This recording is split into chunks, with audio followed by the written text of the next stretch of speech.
Hey, it's Brandon. Welcome to Transform Your Workplace. Great to have you. Thanks for the download today. This episode is brought to you by Xenium HR. Have you ever managed multiple vendors for what you do? Well, a lot of small and medium-sized companies struggle with this all the time. They've got work comp carriers, they've got benefits administrators, they've got benefit brokers, they've got a HR consultant, they've got payroll processing software, all of that. All of it fragmented, all of it in different places. Well, Xenium brings everything under one roof. Xenium helps organizations streamline their HR and people practices, payroll processing, HR consulting, benefits administration, and much more. Learn more about Xenium at xeniumhr.com. Okay, today's episode is with Thalma Lobel. She is an author, psychologist, and an expert in human behavior. And in this episode, she's sharing methods for improving your day-to-day in the office or at home. And so you're going to hear a lot about the psychology that goes into making little small changes that make productivity much better, will make you happier, and will change your brain. It'll literally rewire your brain so that you can increase productivity and be happier. So you're going to get a lot out of this episode. Enjoy the discussion with Thalma Lobel. Talk to you next week.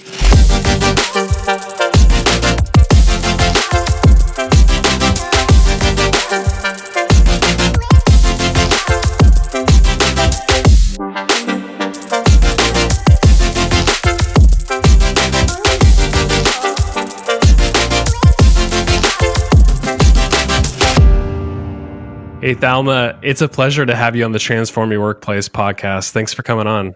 It's a pleasure to be here. Thank you for inviting me. You wrote a fascinating book. It's called Whatever Works, The Small Cues That Make a Surprising Difference in Our Success at Work and How to Create a Happier Office. And this book is really split up into 3 different sections. There's so much science behind all of this. And I want to touch on a few different areas, which I hope you're okay with going deep into some of this stuff. And I want to start with the office first, because I really haven't talked about this much on the podcast.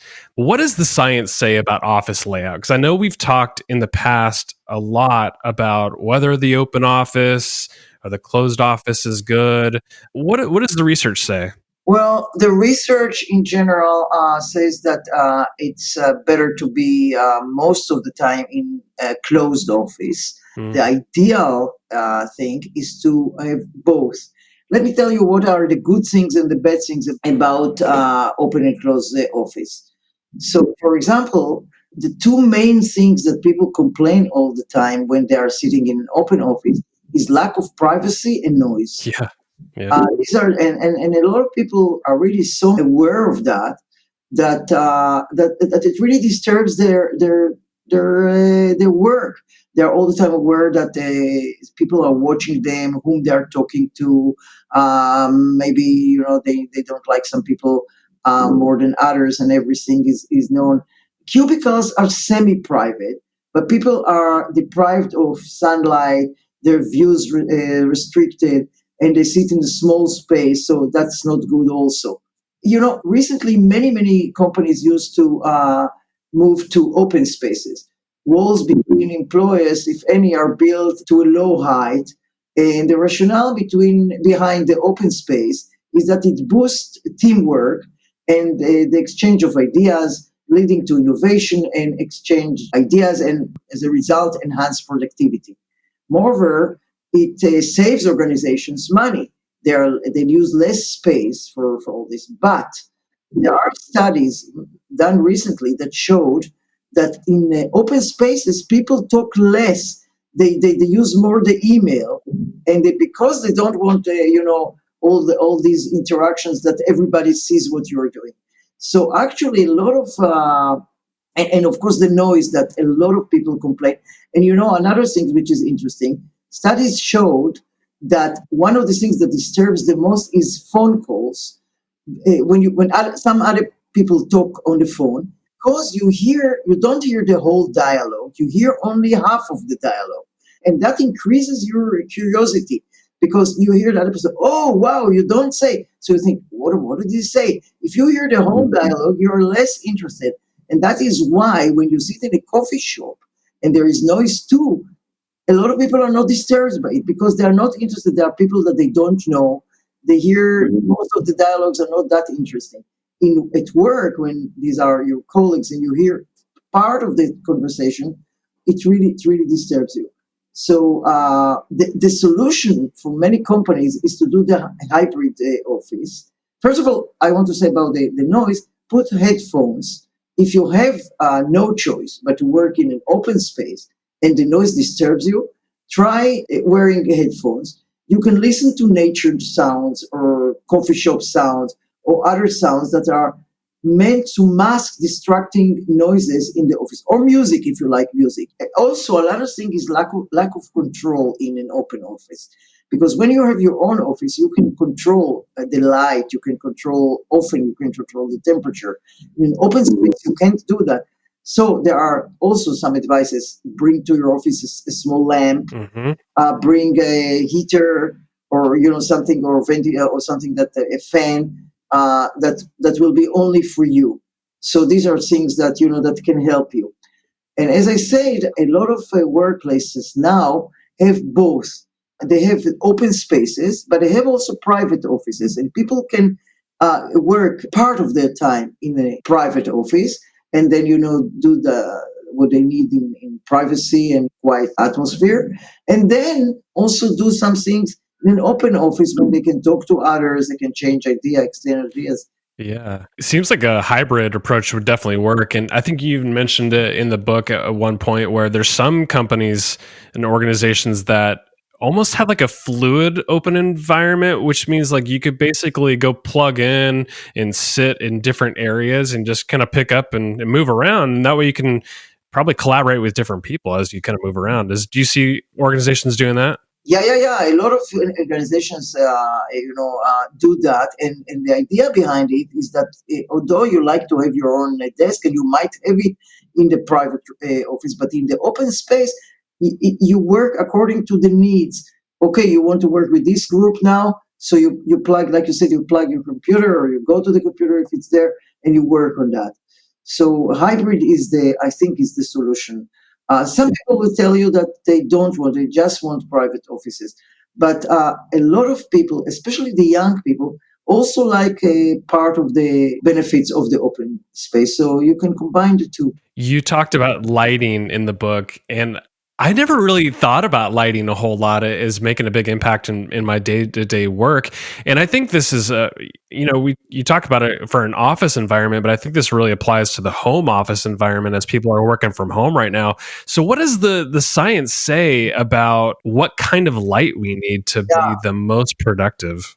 I will say that. I'll answer in a minute. I just want to say, because you said people are working at home, a lot of things that I'm talking in the book are applicable and even more important when you work at home and you have to choose your space and the light and everything. Right. So first of all, let's talk about artificial versus natural light. Definitely science showed, and everything that I say is based on science, on studies that were published on top journals. That it's not just out of my head.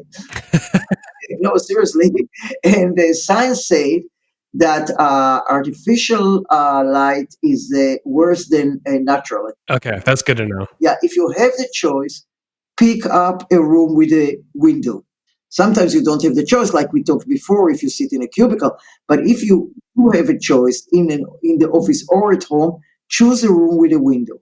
And if you have a room with a window, some people, they even if they have a window, they close curtains or whatever they have, and they don't need the light because they're looking at the computer screen. That's not good, because the studies showed that people become more vivid, less tired when they have light in general, and especially natural light. So if you have a choice, always use the natural light. In the evening, or if you don't have a window, if you're tired, put a stronger light, because you will see that it makes you less tired and more vivid, as I say. So if you have a choice, always make the bright and not the dim light. But there are other things that are people don't think that light influences us, beside being less tired, etc. First of all, when you are in a lighted room, you are more self-aware of yourself and you have more self-control. In other words, I'll divide it to two. When you're working on something and you're alone, light is good because it makes you more vivid, less tired, and especially if it's a natural light, but also artificial light if you don't have a choice. But also, when you are with other people, there are studies that showed that when the room is not dim but really full light, people are are more with self-control and aware of themselves, and therefore they will shout less, they will lose their temper less, and they will behave more ethically. Believe it or not, there are studies that showed, for example, that people who had sunglasses cheated more or were less ethical than people who had no sunglasses in all kinds of studies. People feel more anonymous when it's a dim light, and then they allow themselves to do less ethical and also more hedonic things. So in general, for many reasons, light has effect more than we think. For example, if there is a bigger light, people make less hedonic choices. What do I mean by hedonic choices? So if, for example, you can choose between watching television now or working on a task that is less enjoyable, but you have to do it. So there is a much better chance that if you are in a lighted room, you will do what you have to do rather than what you feel like doing, which is pleasurable, but it does but postpone what you have ready to do. I love that. It's amazing how light has these influences that we don't think about. I know, like when I read that chapter, I'm like, wow, I should really put more emphasis on my lighting. And so I was researching lights and lamps for my room, my office, just to spark more energy and creativity. So I think it's a really helpful chapter. If we talked about the window, so we can lead, if you want, to the other benefit of window, which is the view and nature. Yeah, I was going to go to the nature next because not everybody has a view of nature. And I'm sure that, like, beyond the view that you can get outside the window, is there anything you can do in your office to make it more nature-like so it might inspire something? What would you say about that? So first of all, I want to say that we know that stress is a widespread phenomenon in Western society. In work is one work-related stress can be caused by a number of factors, and we are including pressure and high demands, lack of control, tense relationship with colleagues and bosses, worries over job security, and fears of being fired, especially now during the COVID. People are not sure about their work. A lot of us are stressed, and one of the things that reduces stress is nature. So that's why it's so important. The other things that nature does is releases us from mental fatigue. For these two reasons, I suggest that if you so use nature for these two reasons, to reduce your mental fatigue and to reduce your stress. You will perform better, it will increase your performance and your well-being. How can we do that? So the easiest way is that you look over the window if you have a view.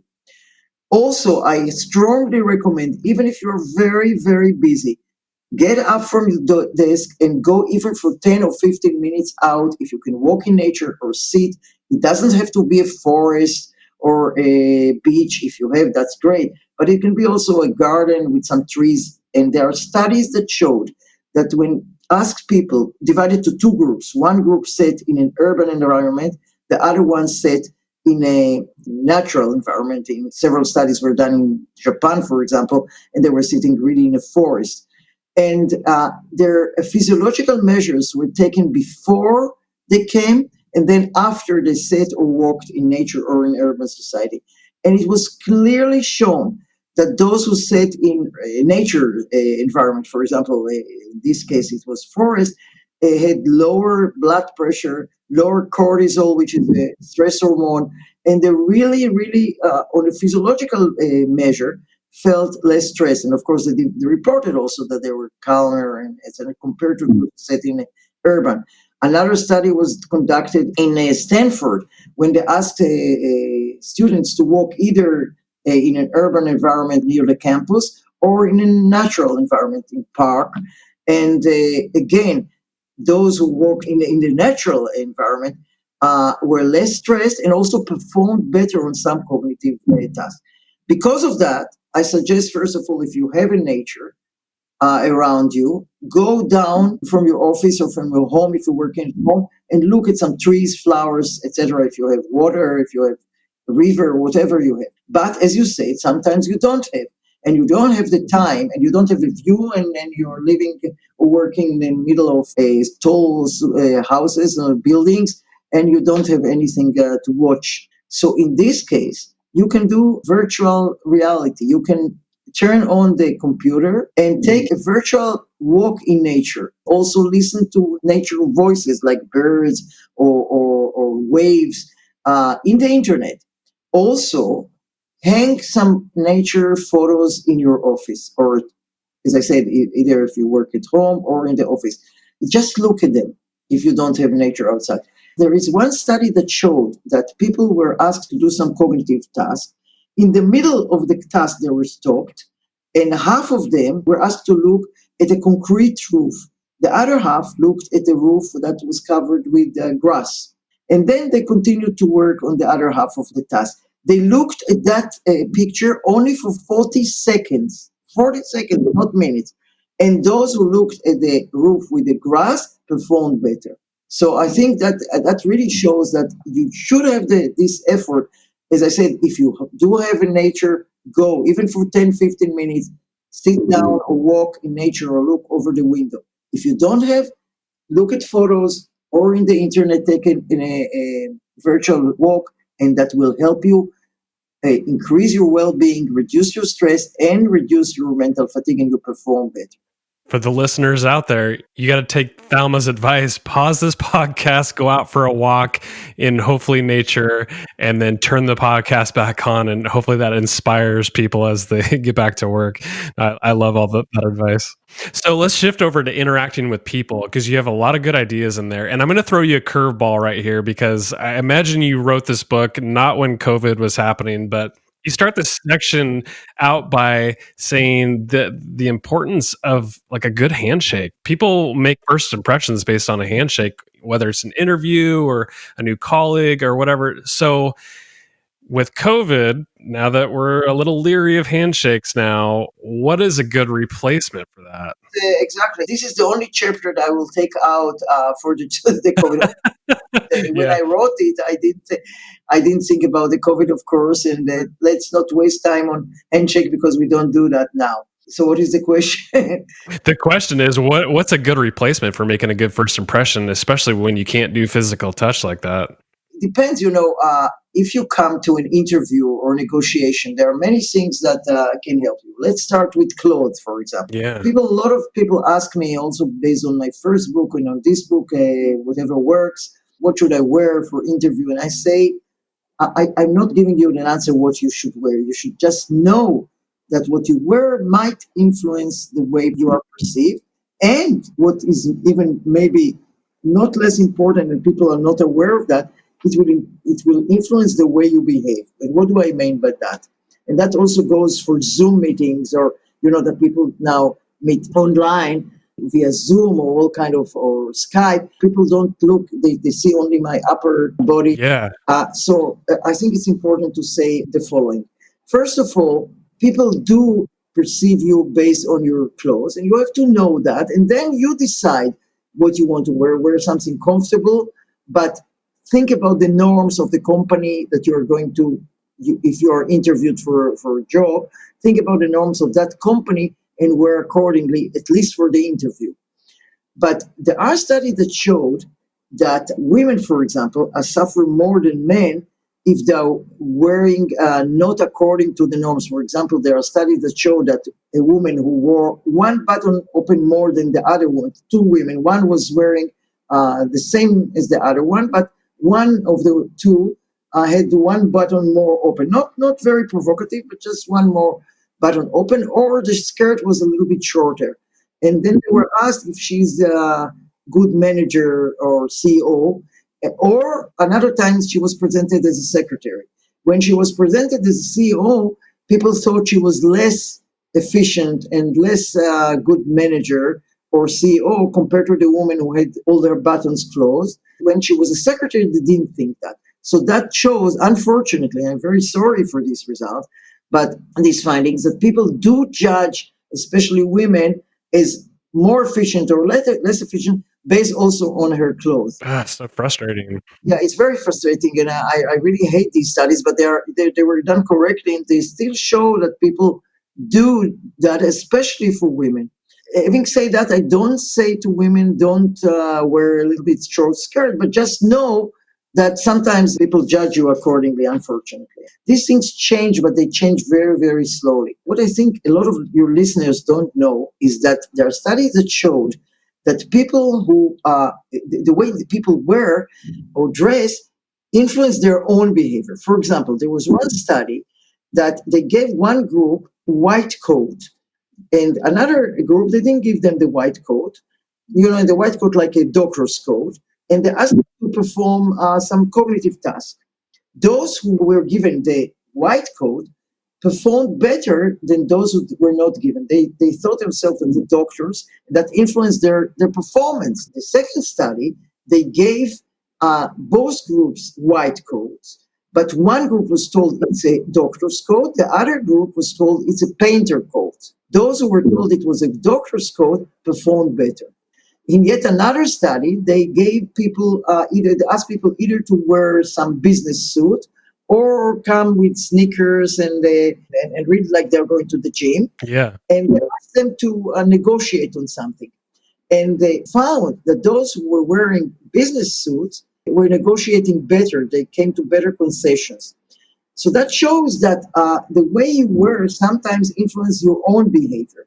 And that's why, for example, if you are interviewed or negotiate in a Zoom, for example, and you think it doesn't matter, people see only my upper body, but think that try to wear as if you're going to face, because it influences your own behavior if you don't sit with your pajamas when you're in interview. Mm-hmm. That's good advice, because I look at this time I've been at home for 9 months. At the office, I would wear basically suit and tie for the most part, or if not a tie, then maybe a button is open with no tie, but still really professional. And that shifted when I started working at home. I'm like in athletic gear most of the time. In fact, I'm interviewing you right now, and I'm wearing athletic gear. So you're saying to me that I need to be wearing professional attire so I feel better about myself, right? It depends. When you are interviewing me, that's less important because I'm not interviewing you for a job. Right.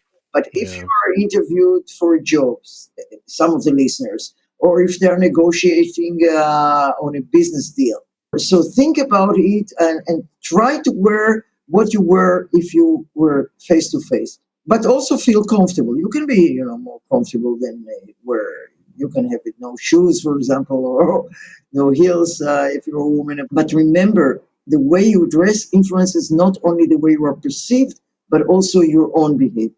Just remember that. Yeah. You wrote that the gifts that will motivate your employees or team members to the greatest extent are not necessarily monetary. And that's the quote. I want to know some examples of that, because, I like money. I think people like rewards, but I think your point is well taken, where it's like interacting with people and in relationships. Some people get a lot of value from non-monetary things. So what are some examples of that? Well, the thing is that when workers believe that their managers care about them, they become more committed to the organization and work more efficiently. In one study, for example, one group was given a certain amount of money, and the other group was given a gift which was worth exactly the same amount of money. Now, rationally, if you think, it's better to get the money, because with the money you can buy that particular present, but you can buy other things if you don't like that present. And yet, they saw that those who got the gift rather than the money performed better. It's like motivated them more. That's surprising. The explanation is that they thought, the workers, that people cared about them. They chose carefully the present. They wrapped it nicely. And that really influences them. When they were asked, what would you like, a present or monetary, the same amount of money, they said money. Mm-hmm. But when they were given either I'm not talking about a big amount, but like $15, for example, or a gift for $15 for achievement of something. Yes, and those who were given the gift performed better. It influenced it more, which shows that people need to know that their boss or whoever evaluating them appreciates them and went into trouble and bought the right gift, wrapped it nicely, and that motivates them. Another thing is also that sometimes people are given money that they can donate to charity of their choice. And that also showed that they were motivated not less than when they were given money to take home. It's like the gift that keeps on giving. So some companies say, okay, if the bonus is that you will get a certain amount of money and you can choose what charity to give it to. And that motivated people too. So it's not simple. I mean, people like to get money. I'm not saying that they don't. And as I said, when you are asked what would you like, money or a gift, the rational thing and the thing to do is to say money, because with the money I can buy that gift or I can take it home and do something else with it. But when in fact you're given either a nice present or money that you can also give to others, some of it at least you choose as your charity, it really motivated the people. I want to touch on a couple different things within the section about personal habits, and then I'll let you go because I know we're running short on time. So you brought up this point, and I've never heard it before, but this nomophobia is what it's called. It's the fear of being without a mobile phone. And I laughed at that because I remember, I think it was one time last year where I went to my office and I accidentally left my phone at home. And I had this weird, like, sinking, like, nervous, anxious feeling about being without my phone. Like, oh my gosh, what if I get in an accident, or what if my wife's trying to reach me, or I get an important, like, business call, and I just, like, panicked. Almost wanted to turn around and go home and get it, but it was like I was too far away. So talk about that and just being connected to the phone all the time, what it's doing to our brains. What you said, you to describe is so common. People keep forgetting that 10 years ago or something like that, we didn't have the phones. So and we managed. Yeah, there are many good things about the smartphone that we have. We can be reached everywhere we are. We can look at the internet. We can send documents. They can look. You can read the documents. We can all the things that we all know, and I don't have to repeat them. But it definitely disturbs us at work. And there are several studies that really showed it very, very nicely. For example, in one study, they were asked three groups to come and do some cognitive tasks. One group was told to leave everything outside, all their belongings outside, but to take only the smartphone and put it on the desk. The other group was asked to bring all their belongings in and to put their smartphone not on the desk, but either in their bag or in their pocket.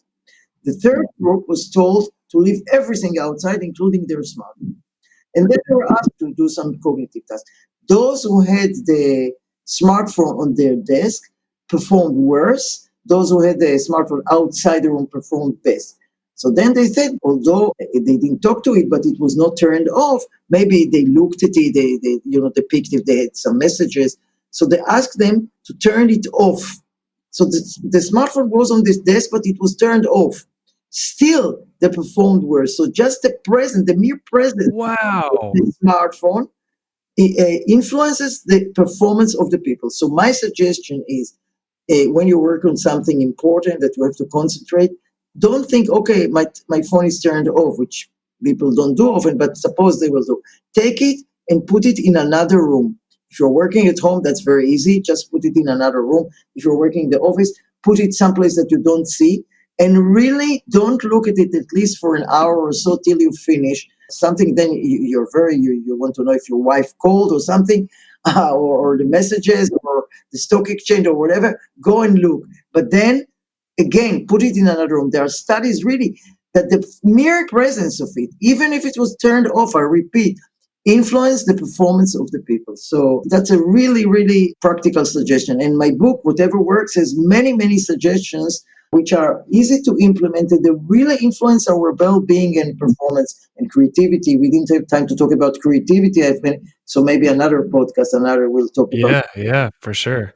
There's one more thing I wanted to hit, and then I'll let you go. So in the section about the tidy desk, tidy mind chapter, you brought up the broken windows theory. So what's that theory? I've heard about this before, but I want you to tell it to the listeners.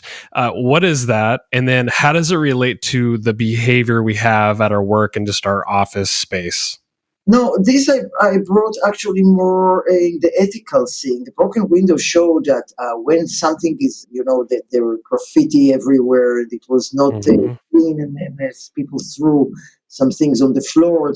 So people obeyed less to the rules. For example, if they came to some place that they were asked that you are not allowed to enter through this hall, you have to go around and open the gate. So they obeyed this rule more if it was a clean environment than when it was, kind of dirty. So they obeyed less. So that shows that when things are messy and they're not clean, people behave less ethically. That's the idea. That's so fascinating. Yeah. So having a tidier desk would probably help us make better decisions, both morally and ethically, right? Yeah, but although I have to say one more thing, there was one study that showed that when your desk is not orderly, not the room is dirty, but your desk is not orderly, and like there are many important creative people that had that, you might be more creative. So there are many examples of people who are very creative, very important people that we all know their names, and there are pictures of their desks that they are very, very messy. And this study showed that when you are working on something creative, sometimes not being in order, there are all kind of mess around you, you let your thoughts wander around. And that also, not everything is in its place. And that might bring you to think of more original ideas or something out of the box. Thalma, this has been such a great discussion. There's so much in your book, so much good science too, good research that you've done. And I appreciate that you can remember and recite all these researches that you've done. Where can people learn more about you, your book, any of your work? I don't think I mentioned this at the start of the podcast, but you're in Israel. So maybe just share what you're up to and where people can find you. So first of all, as I said, the book, Whatever Works, has a lot of things that we didn't talk about, and it's all advices how to be more creative, more successful at work, and increase your well-being. And I write about all these in my website. It's thalmalobel.com, thalmalobel.com. You have there all my interviews, references to the books and to the studies that I've conducted, etc. And I'll be more than happy to answer questions in my email and everything. And I'm always getting mails all the time and very happy to answer. I'm used to it. I'm a professor of psychology. People ask me all the time questions. Thalma Lobel, thank you so much for coming on the podcast and providing so much value for our listeners. I really appreciate it. Thank you for having me. It was a pleasure.